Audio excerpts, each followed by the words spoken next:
ओम शांति।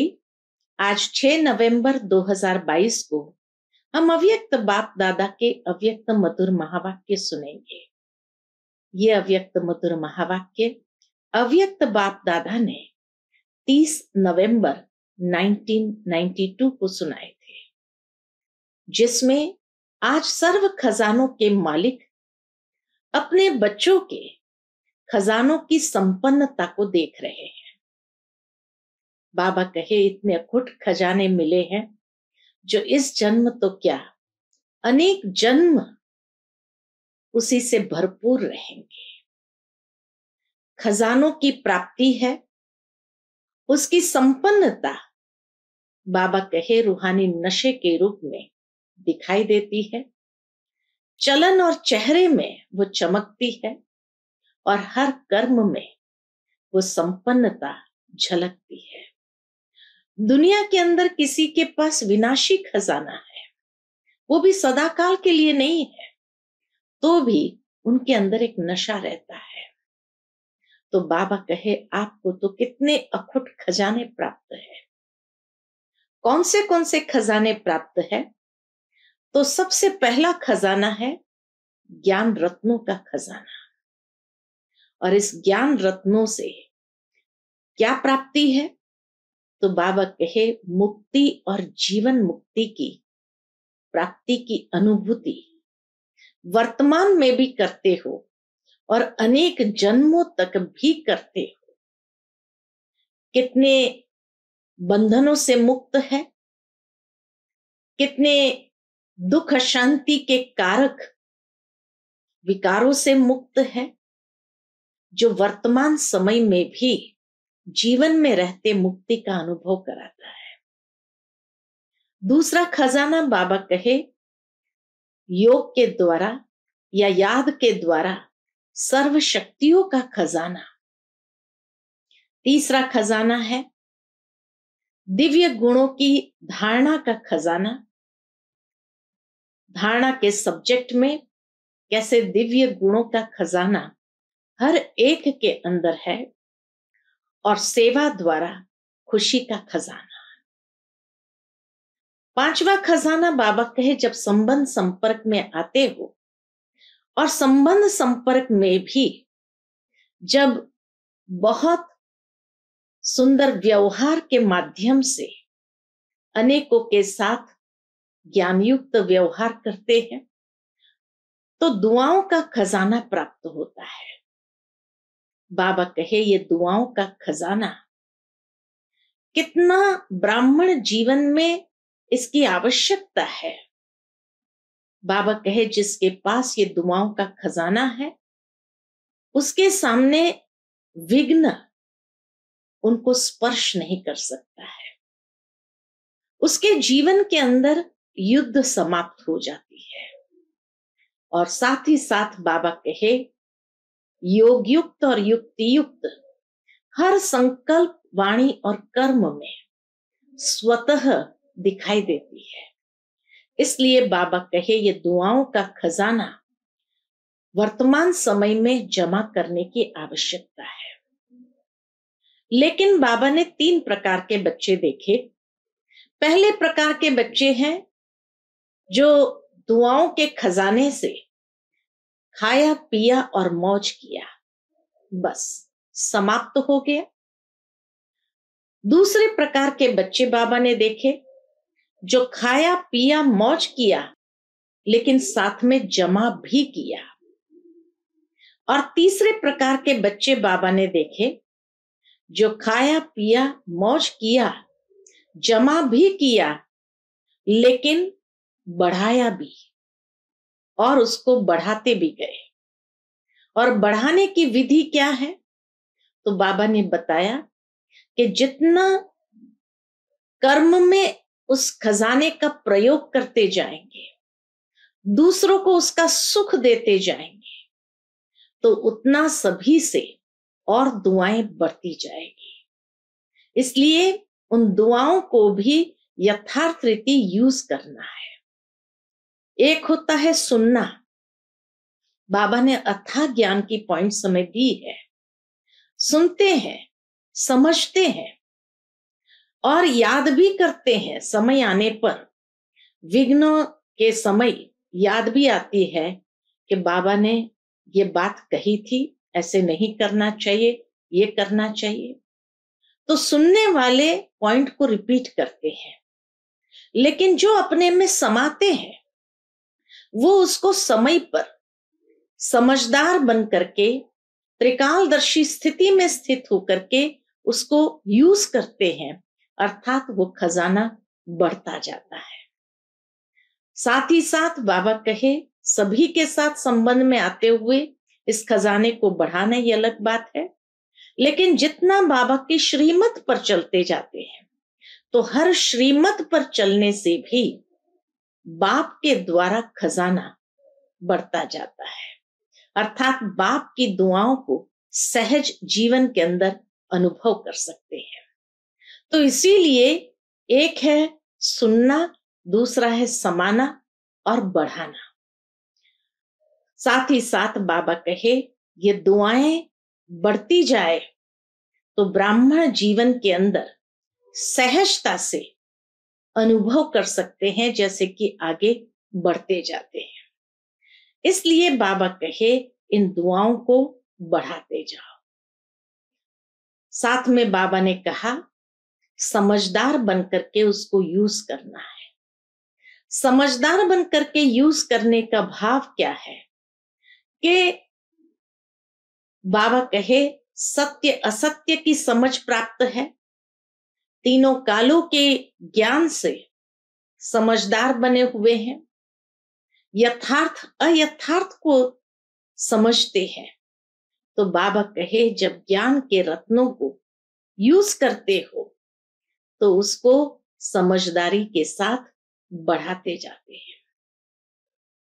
फिर बाबा ने बच्चों को कहा कि ये दुआएं प्राप्त करने के लिए विधि 2 बात की है, और वो 2 बात कौन सी है? एक है शिक्षा, दूसरी है क्षमा। बाबा कहे कई बार बच्चे शिक्षा देने का कार्य करते रहते हैं, लेकिन क्षमा करना आता नहीं है।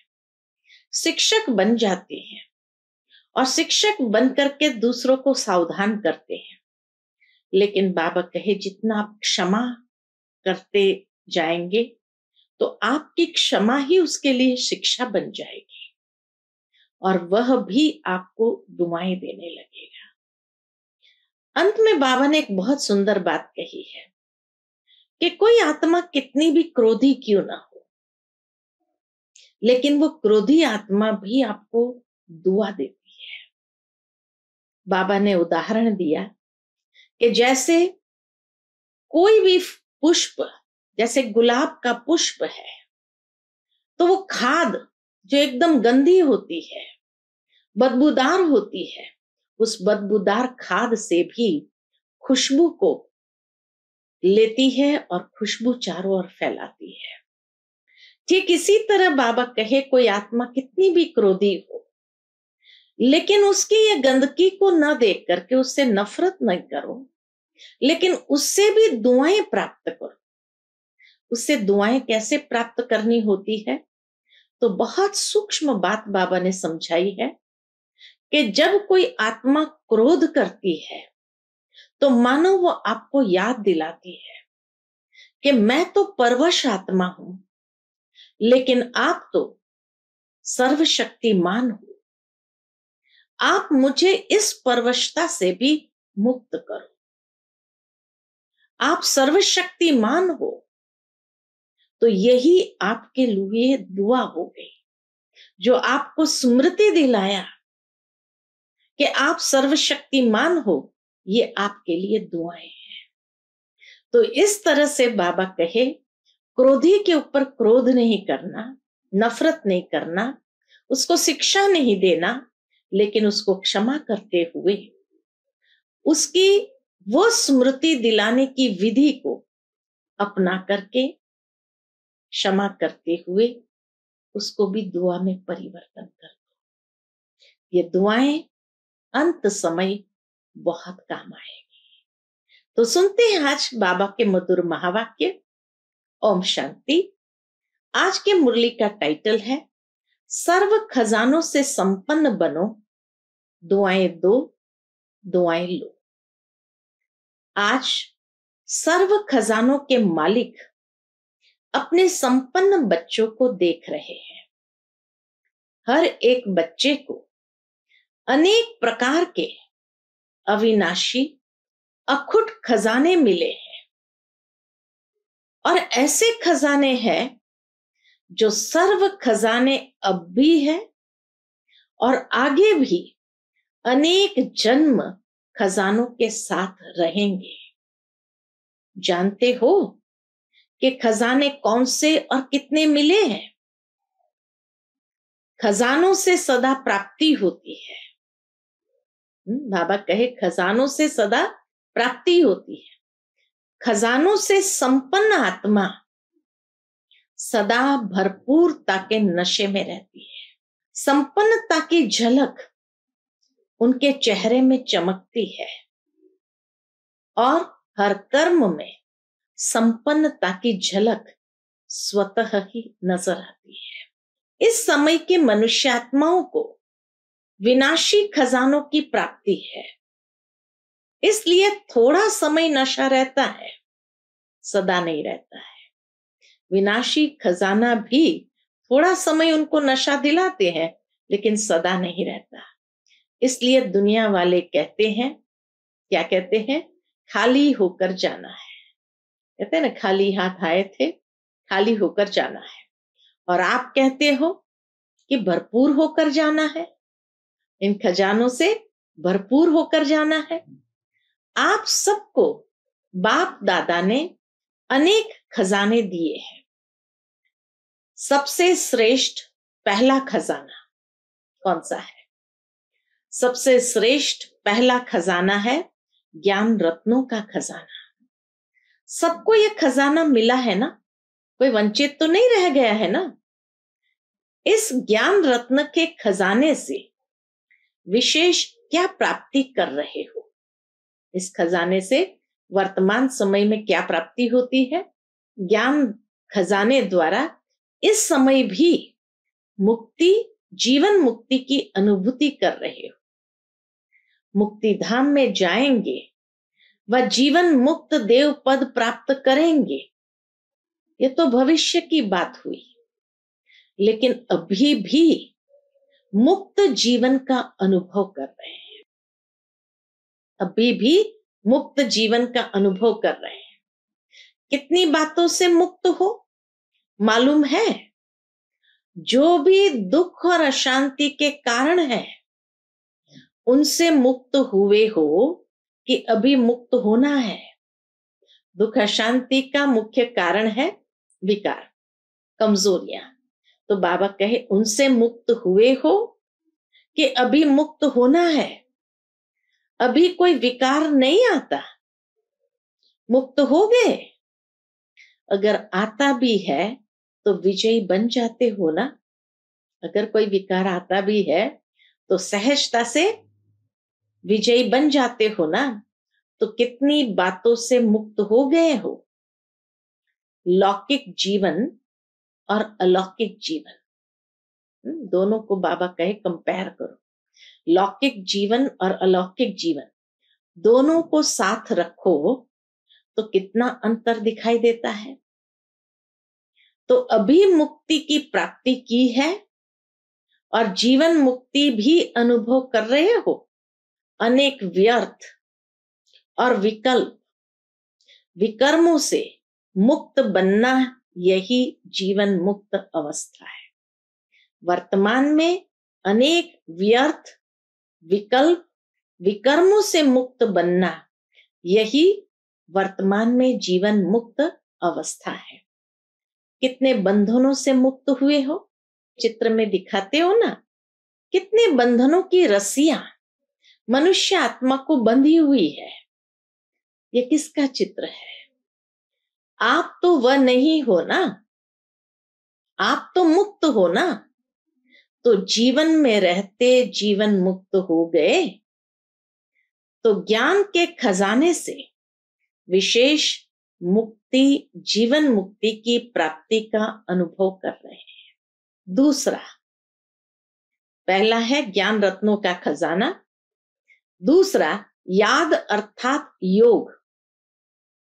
योग द्वारा सर्व शक्तियों का खजाना अनुभव कर रहे हो। कितनी शक्तियां हैं? बहुत है ना। 8 शक्तियां तो एक सैंपल रूप में दिखाते हो। अष्ट शक्तियां बाबा कहे ये तो सैंपल रूप में है, लेकिन अष्ट शक्तियों से भी कितनी अधिक शक्तियां हमें प्राप्त है। लेकिन सर्व शक्तियों के खजानों के मालिक बन गए हो। तीसरा है धारणा की सब्जेक्ट द्वारा कौन सा खजाना मिला है? सर्व दिव्य गुणों का खजाना। धारणा की सब्जेक्ट द्वारा सर्व दिव्य गुणों का खजाना। गुण कितने हैं? गुण कितने हैं? बहुत है ना। तो सर्व गुणों का खजाना, हर गुण की, हर शक्ति की विशेषता कितनी बड़ी है। हर ज्ञान रत्न की महिमा कितनी बड़ी है। चौथी बात, सेवा द्वारा सदा खुशी के खजाने की अनुभूति करते हो। सेवा जितनी करते जाते तो खुशी की अनुभूति होती है। तो बाबा कहे सेवा द्वारा सदा खुशी के खजाने की अनुभूति करते हो। जो सेवा करते हो उससे विशेष क्या अनुभव होता है? खुशी होती है ना। तो सबसे बड़ा खजाना है अविनाशी खुशी। अविनाशी खुशी। तो खुशी का खजाना सहज स्वतः प्राप्त होता है। पांचवा, संबंध संपर्क द्वारा ब्राह्मण परिवार के भी संपर्क में आते हो, सेवा के भी संबंध में आते हो। तो संबंध संपर्क द्वारा कौन सा खजाना मिलता है? संबंध संपर्क द्वारा बाबा पूछते हैं कौन सा खजाना मिलता है? सर्व की दुआओं का खजाना मिलता है। यह दुआओं का खजाना बहुत बड़ा खजाना है, जो सर्व की दुआओं के खजानों से भरपूर है, संपन्न है। उसको कभी भी पुरुषार्थ में मेहनत नहीं करनी पड़ती है। पहले हैं माता पिता की दुआएं। सबसे पहले हैं माता पिता की दुआएं, और साथ में सर्व के संबंध में आने से सर्व द्वारा दुआएं, सभी आत्माओं के द्वारा भी दुआएं। सबसे बड़े ते बड़ी तीव्र गति से आगे उड़ने का तेज यंत्र है दुआएं। दुआएं क्या करती है? एक तो पुरुषार्थ में मेहनत होने नहीं देती है, दूसरा तीव्र गति से आगे उड़ने का तेज यंत्र है दुआएं। जैसे साइंस का सबसे बड़े ते बड़ा तीव्र गति का रॉकेट है, लेकिन दुआओं का रॉकेट उससे भी श्रेष्ठ है। और क्या होता है? दुआओं की शक्ति और क्या करती है? विघ्न जरा भी स्पर्श नहीं करेगा। विघ्न प्रूफ बन जाते, युद्ध नहीं करनी पड़ती। सहज योग युक्त, युक्ति युक्त हर कर्म बोल संकल्प स्वतः ही बन जाते हैं। ऐसा यह दुआओं का खजाना है। सबसे बड़ा खजाना इस संगम युग के समय का खजाना है। छठा खजाना है समय का खजाना। वैसे खजाने तो बहुत है, लेकिन जो खजाने सुनाए, सिर्फ इन खजानों को भी अपने अंदर समाने की शक्ति धारण करो। ये 6 खजाने भी अपने अंदर धारण करो। बाबा कहे समाते जाओ, तो सदा ही संपन्न होने कारण जरा भी हलचल नहीं होगी। हलचल तब होती है जब खाली है। भरपूर आत्मा कभी हिलेगी नहीं। तो इन खजानों को चेक करो कि सर्व खजाने स्वयं में समाये हैं। इन सभी खजानों से भरपूर हो, व कोई में भरपूर हो, कोई में थोड़ा अभी भरपूर होना है।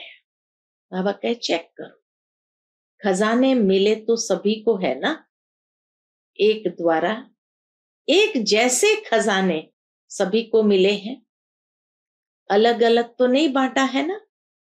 बाबा ने खजाना अलग अलग तो नहीं बांटा है ना, एक को लाख दूसरे को करोड़ दिया हो, ऐसे तो नहीं है ना। लेकिन एक है सिर्फ लेने वाले, जो मिलता है लेते भी है, लेकिन मिला और खाया पिया, मौज किया और खत्म किया। 3 प्रकार के बच्चे बाबा ने देखे।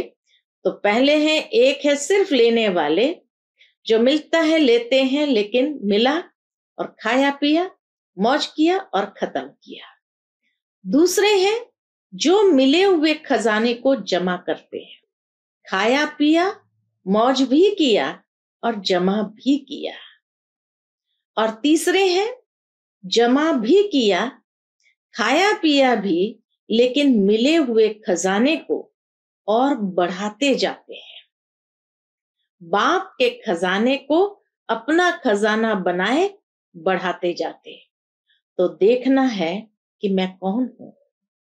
पहले नंबर वाला हूं, खाया पिया और खत्म किया। दूसरे नंबर वाला, खाया पिया भी और जमा भी किया। व तीसरे नंबर वाला कि बाप के खजाने को अपना बनाए बढ़ाया, जमा भी किया।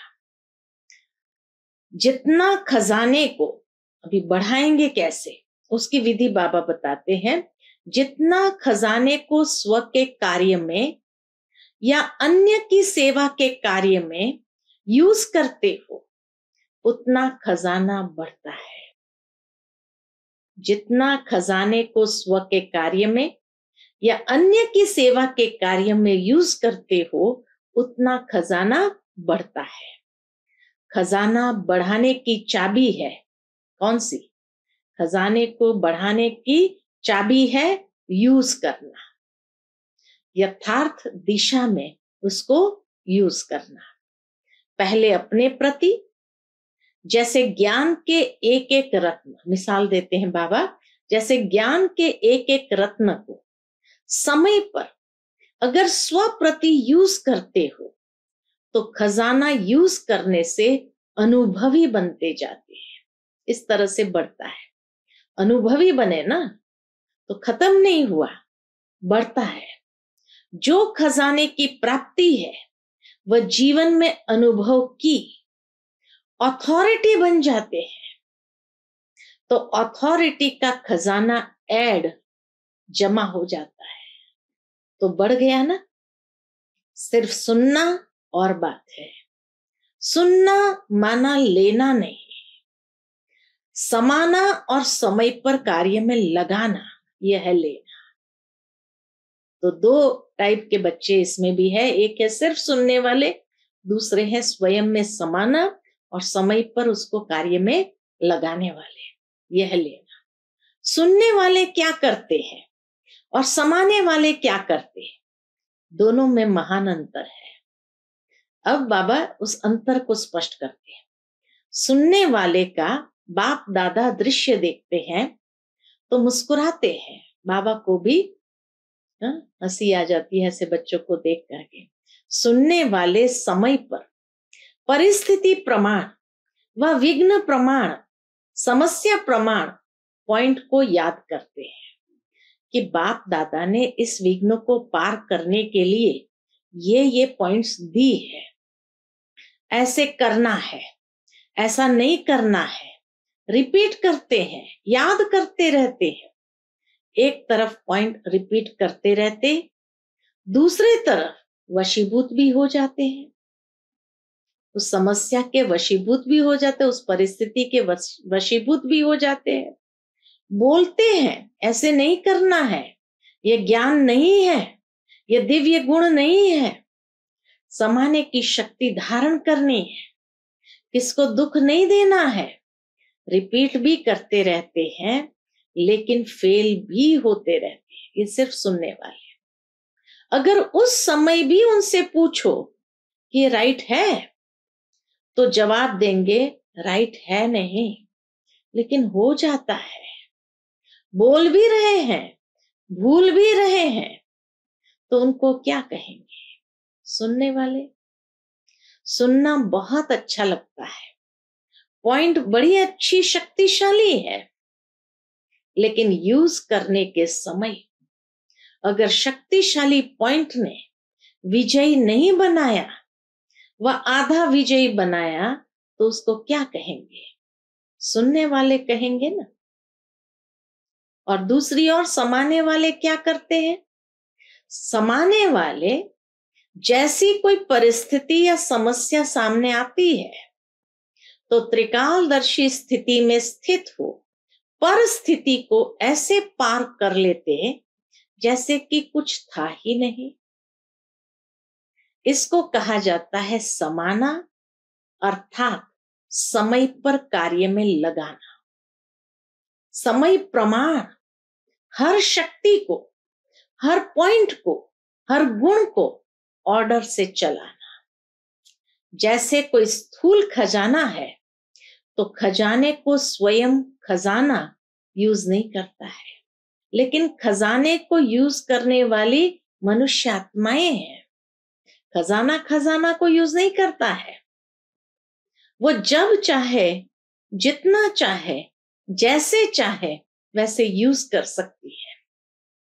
ऐसे यह जो भी सर्व खजाने सुनाए, उनके मालिक कौन? आप पूछते उनके मालिक कौन? आप हो, वह दूसरे हैं। मालिक है ना। खजाना उसको चलाए या वो खजाने को चलाए।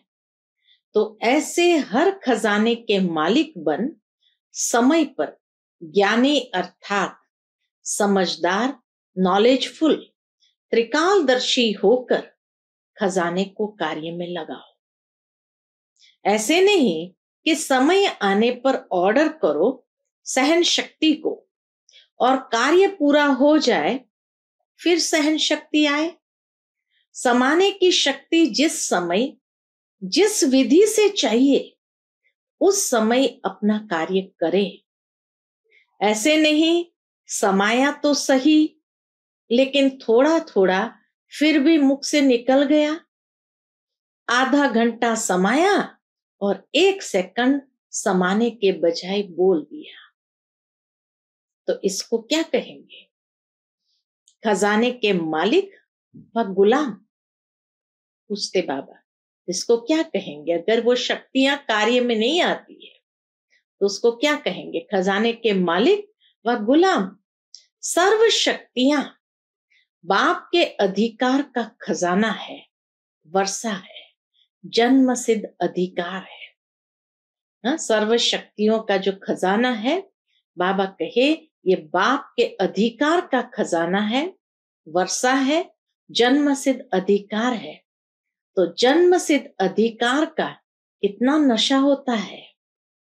छोटा सा मिसाल देते हैं बाबा, छोटा सा राजकुमार होगा, क्या खजाने हैं उसका पता भी नहीं होगा कि उसके राजा के पास, पिता के पास क्या खजाना है, उसका पता भी नहीं होगा। लेकिन थोड़ा ही स्मृति में आने से कितना नशा रहता है, मैं राजा का बच्चा हूं। तो ये मालिकपन का नशा है ना। तो खजानों को कार्य में लगाओ। कार्य में कम लगाते हो, खुश रहते हो, भरपूर है, सब मिला है, लेकिन कार्य में लगाना, उससे स्वयं को भी प्राप्ति कराना। कार्य में लगाने से स्वयं को भी प्राप्ति कराना और दूसरों को भी प्राप्ति कराना, इसमें नंबरवार बन जाते हो। नहीं तो नंबर क्यों बने? जब देने वाला भी एक है, देता भी सबको एक रस है, फिर नंबर क्यों? तो बाप दादा ने देखा, क्या देखा? खजाने तो बहुत मिले हैं, भरपूर भी सभी है, लेकिन भरपूरता का लाभ नहीं लेते। जैसे लौकिक में भी कईयों को धन से आनंद या लाभ प्राप्त करने का तरीका आता है, और कोई के पास होगा भी बहुत धन, लेकिन यूज करने का तरीका नहीं आता, इसलिए होते हुए भी जैसे कि नहीं है, होते हुए भी जैसे कि नहीं है। तो अंडरलाइन क्या करना है? सिर्फ सुनने वाले नहीं बनो, यूज करने की विधि से अब भी सिद्धि को प्राप्त करो और अनेक जन्मों की सदगति प्राप्त करो। दिव्य गुण भी बाप का वर्षा है, तो प्राप्त हुए वर्षे को कार्य में लगाना क्या मुश्किल है? ऑर्डर करो।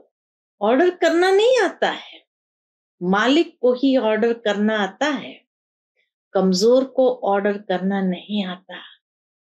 वह सोचेगा कहूं व नहीं कहूं, पता नहीं मदद मिलेगी व नहीं मिलेगी। अपना खजाना है ना, स्मृति दिलाते बाबा, अपना खजाना है ना, बाप का खजाना अपना खजाना है या बाप का है और हमारा नहीं है। बाप ने किस लिए दिया? अपना बनाने के लिए दिया या सिर्फ देखकर खुश होने के लिए दिया? कर्म में लगाने के लिए मिला है। रिजल्ट में देखा जाता है कि सभी खजानों को जमा करने की विधि कम आती है, सभी खजानों को जमा करने की विधि कम आती है। ज्ञान का अर्थ भी यह नहीं कि पॉइंट को रिपीट करना या बुद्धि में रखना। ज्ञान अर्थात समझ। किस किस बात की समझ? त्रिकालदर्शी बनने की समझ, सत्य असत्य की समझ, समय प्रमाण कर्म करने की समझ, इसको ज्ञान कहा जाता है। खाली पॉइंट को रिपीट करना, इसको ज्ञान नहीं कहा जाता है। अगर कोई इतना समझदार भी हो और समय आने पर बेसमझी का कार्य करे तो उसको ज्ञानी कहेंगे? पूछते बाबा। समय आने पर बेसमझी का कार्य करे तो उसको ज्ञानी कहेंगे? और समझदार अगर बेसमझ बन जाए तो उसको क्या कहा जाएगा? बेसमझ को कुछ कहा नहीं जाता, लेकिन समझदार को सभी इशारा देंगे ये समझदारी है। तो ज्ञान का खजाना धारण करना, जमा करना, अर्थात हर समय, हर कार्य, हर कर्म में समझ से चलना। समझा? तो आप महान समझदार हो ना। ज्ञानी तो आत्मा हो या ज्ञान सुनने वाली आत्मा हो? पूछते हैं बाबा। चेक करो कि ऐसे ज्ञानी तू आत्मा कहां तक बने हैं। प्रैक्टिकल कर्म में, बोलने में। बाबा कहे ऐसे तो सबसे हाथ उठवाओ तो सब कहेंगे हम लक्ष्मी नारायण बनेंगे, कोई भी नहीं कहेगा कि हम राम सीता बनेंगे, लेकिन कोई तो बनेगा ना। बाबा कहे कोई तो बनेंगे ना। सभी कहेंगे हम विश्व महाराजा बनेंगे। अच्छा है। बाबा कहे ये भी अच्छा है, लक्ष्य ऐसा ही ऊंचा रहना चाहिए, लेकिन सिर्फ लक्ष्य तक नहीं, लक्ष्य और लक्षण समान हो। लक्ष्य हो विश्व महाराजन और कर्म में एक गुण या एक शक्ति भी ऑर्डर नहीं माने तो वो विश्व का महाराजा कैसे बनेंगे? अपना ही खजाना अपने ही काम में नहीं आए तो विश्व का खजाना क्या संभालेंगे? इतनी सुंदर बात बाबा ने कही। अपना ही खजाना अपने ही काम में नहीं आए तो विश्व का खजाना क्या संभालेंगे? इसलिए सर्व खजानों से संपन्न बनो और विशेष वर्तमान समय यही सहज पुरुषार्थ करो कि सर्व से, बाप दादा से हर समय दुआएं लेते रहे। दुआएं किसको मिलती है? जो संतुष्ट रह सबको संतुष्ट करे। किसको मिलती है दुआएं? जो संतुष्ट रह सबको संतुष्ट करे। जहां संतुष्टता होगी वहां दुआएं होंगी, और कुछ भी नहीं आता हो तो कोई बात नहीं, भाषण करना नहीं आता है कोई बात नहीं, सर्व गुण धारण करने में मेहनत लगती है, सर्व शक्तियों को कंट्रोल करने में मेहनत लगती हो, उसको भी छोड़ दो। लेकिन एक बात ये धारण करो कि दुआएं सबको देनी है और दुआएं लेनी है। इसमें कोई मेहनत नहीं करनी पड़ेगी, करके देखो। एक दिन बाबा एग्जाम्पल देते हैं, एक दिन अमृत वेले से लेकर रात तक यही कार्य करो, दुआएं देनी है, दुआएं लेनी है। और फिर रात को चार्ट चेक करो, सहज पुरुषार्थ रहा या मेहनत रही। और कुछ भी नहीं करो, लेकिन दुआएं दो और दुआएं लो, इसमें सब आ जाएगा।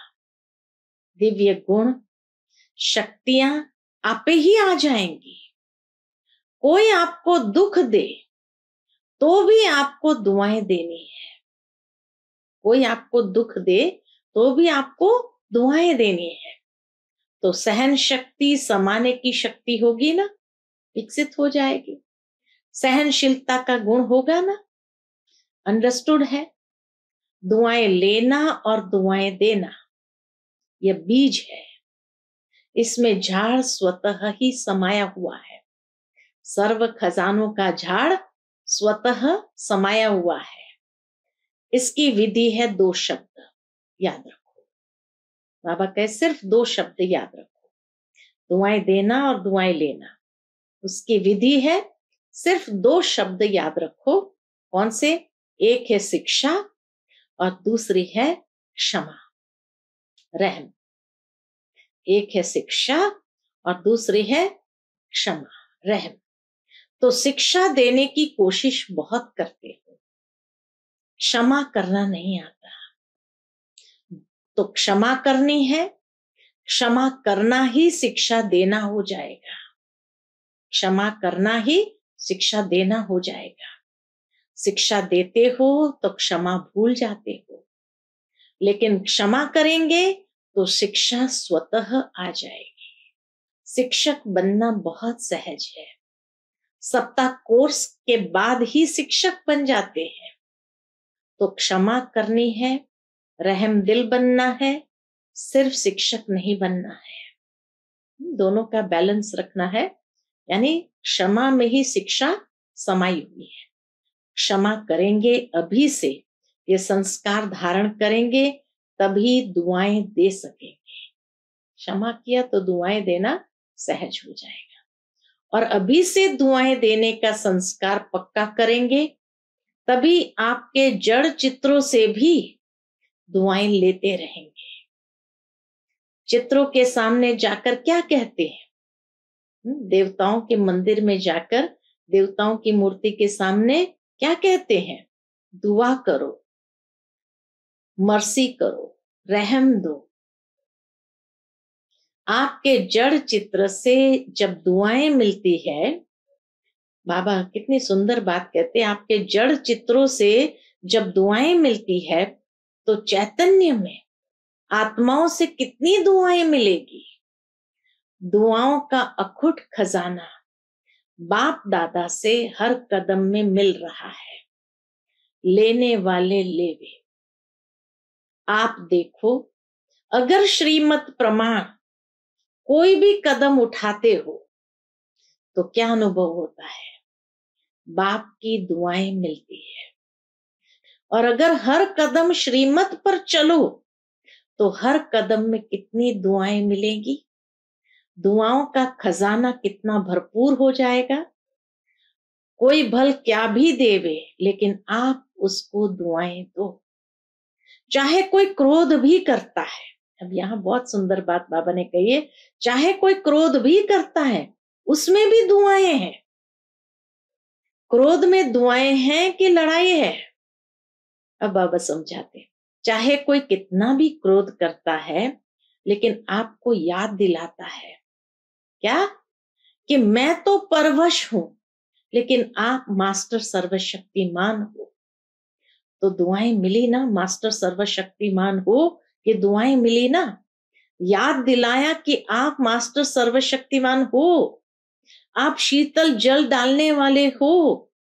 तो क्रोधी ने दुआएं दी ना, वह क्या भी करे लेकिन आप उससे दुआएं लो, इसलिए कहा दुआएं दो और दुआएं लो। वो क्या भी करे आप उसमें से दुआएं ले लो। सुना है ना, गुलाब के पुष्प में भी देखो कितनी विशेषता है, कितनी गंदी खाद से, बदबू से खुद क्या लेता है, खुशबू लेता है ना। गुलाब का पुष्प बदबू से खुशबू ले सकता है और आप क्रोधी से दुआ नहीं ले सकते हो। विश्व महाराजन गुलाब का पुष्प बनना चाहिए या आपको बनना चाहिए। ये कभी नहीं सोचो कि यह ठीक हो तो मैं ठीक हूं, ये कभी नहीं सोचो कि ये ठीक हो तो मैं ठीक हूं, ये सिस्टम ठीक हो तो मैं ठीक हूं। कभी सागर के आगे जाकर कहेंगे, हे लहर आप बड़ी नहीं छोटी आओ, टेढ़ी नहीं आओ सीधी आओ। ये संसार भी सागर है, सभी लहर न छोटी होंगी न टेढ़ी होंगी न सीधी होंगी न बड़ी होंगी न छोटी होंगी, वैरायटी होगी। तो यह आधार नहीं रखो, यह ठीक हो जाए तो मैं हो जाऊं, तो परिस्थिति बड़ी या आप बड़े, बाप दादा के पास तो सब बातें पहुंचती है ना। यह ठीक कर दो तो मैं भी ठीक हो जाऊं, इस क्रोध करने वाले को शीतल कर दो तो मैं शीतल हो जाऊं, इस खिटखिट करने वाले को किनारे कर दो तो सेंटर ठीक हो जाएगा। ऐसे रूरिहान नहीं करना। आपका स्लोगन ही है, बदला न लो बदल कर दिखाओ। यह ऐसा क्यों करता है, ऐसा नहीं करना चाहिए, इसको तो बदलना ही पड़ेगा। परंतु पहले स्व को बदलो।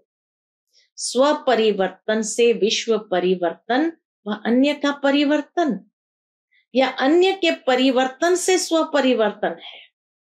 स्लोगन रॉन्ग तो नहीं बना दिया है, क्या करेंगे? स्व को बदलेंगे या दूसरे को बदलने में समय गंवाएंगे, चाहे 1 वर्ष भी लगाकर देखो। स्व को नहीं बदलो और दूसरों को बदलने की कोशिश करो। समय बदल जाएगा लेकिन न आप बदलेंगे न वो बदलेगा। समझा? सर्व खजानों के मालिक बनना अर्थात समय पर खजानों को कार्य में लगाना। अच्छा, सर्व खजानों से संपन्न आत्माओं को, सर्व खजानों को कार्य में लगाने वाले, बढ़ाने वाले ज्ञानी तो आत्माएं बच्चों को सर्व खजानों के मालिक बन समय पर विधि पूर्वक कार्य में लगाने वाली श्रेष्ठ आत्माओं को हर शक्ति हर गुण की अथॉरिटी बन स्वयं में और सर्व में भरने वाली विशेष आत्माओं को सदा दुआओं के खजाने से सहज पुरुषार्थ का अनुभव करने वाली सहज योगी आत्माओं को बाप दादा का याद प्यार और नमस्ते। हम सब रूहानी बच्चों की रूहानी माता पिता बाप दादा को याद प्यार गुड मॉर्निंग और नमस्ते। नमस्ते, शुक्रिया बाबा, शुक्रिया। आज का बाप दादा का मधुर वरदान हम बच्चों के प्रति है, साधनों के वशीभूत होने के बजाय उन्हें यूज करने वाले मास्टर क्रिएटर भव। साधनों के वशीभूत होने के बजाय उन्हें यूज करने वाले मास्टर क्रिएटर भव। साइंस के साधन जो आप लोगों के काम आ रहे हैं, ड्रामा अनुसार उन्हें भी टच तभी हुआ है जब बाप को आवश्यकता है, लेकिन ये साधन यूज करते हुए उनके वश नहीं हो जाओ। कभी कोई साधन अपनी ओर खींच न ले। मास्टर क्रिएटर बनकर क्रिएशन से लाभ उठाओ। अगर उनके वशीभूत हो गए तो वो दुख देंगे, इसीलिए साधन यूज करते भी साधना निरंतर चलती रहे। आज का स्लोगन है, निरंतर योगी बनना है तो हद के मैं और मेरेपन को बेहद में परिवर्तन कर दो। निरंतर योगी बनना है तो हद के मैं और मेरेपन को बेहद में परिवर्तन कर दो। अच्छा, ओम शांति।